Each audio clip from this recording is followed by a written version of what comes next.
14 বছরে যে গুম হয়েছে কিন্তু লোমহর্ষক ঘটনা। আমার বন্ধু 14 আন্দোলনের সময় তিনি লাকসামের বিএনপির সভাপতি ছিলেন। একটা অ্যাম্বুলেন্সে করে তারা 2 জন ঢাকা আসছিলেন।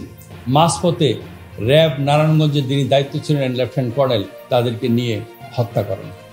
তার 3 দিন পরে আমরা জানতে পারি, যখন খোঁজার পরে দিলাম তাকে হত্যা করা, তার লাশও পাওয়া যায়। এরকম শত শত ঘটনা আমাদের জানা আছে যেগুলো এখন বেরিয়ে আসছে। তো এগুলো কারা করছে? এগুলো কি পুলিশ তার স্বেচ্ছা করছে? তাই পুলিশের পিছনে যে মুনিরা আপারা যারা আগামী দিনে দায়িত্ব নেবেন তাদেরকে যদি এই সংস্কার যেগুলো করবেন, এটা অত্যন্ত একটা দলিল হিসাবে থাকবে আমাদের কাছে। প্রত্যেকটা সংস্কার যারা করবেন এই দলিলগুলো থাকবে।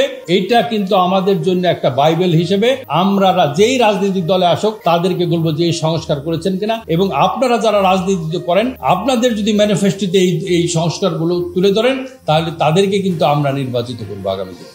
একটা রাজনৈতিক দলের নেতা মাঝে মাঝেই বলেন এবারের নির্বাচন কিন্তু জয়ী হওয়াটা কিন্তু সহজ হবে না, আসলেও সহজ হবে না।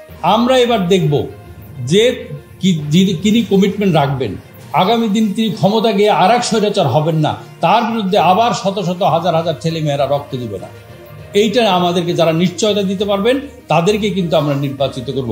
পুলিশকে আপনারা ওইভাবে অমানবিক কাজে, পৈশাচিক কাজে তাদেরকে নির্বাচিত করবেন না।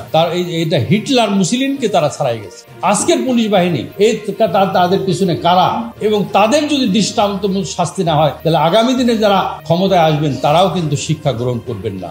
এই সমাজ ব্যবস্থায় আজকে দেখেন 17 কোটি মানুষ। আপনার আয়ের উৎস কি? আপনার জিডিপি রেশিও সবচেয়ে কম বাংলাদেশে, ট্যাক্স দেওয়ার লোক খুবই কম।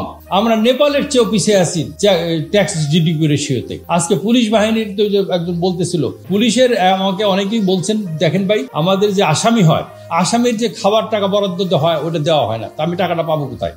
আমার পুলিশকে যে কোর্টে হাজির করতে হবে সেই যে খরচ, সেই টাকা আমার কাছে নাই। একটা বেয়ারিশ লাশ পড়ে থাকে, সেই লাশ আমাকে নিয়ে পোস্টমর্টম করানোর মতন টাকা আমার কাছে নাই।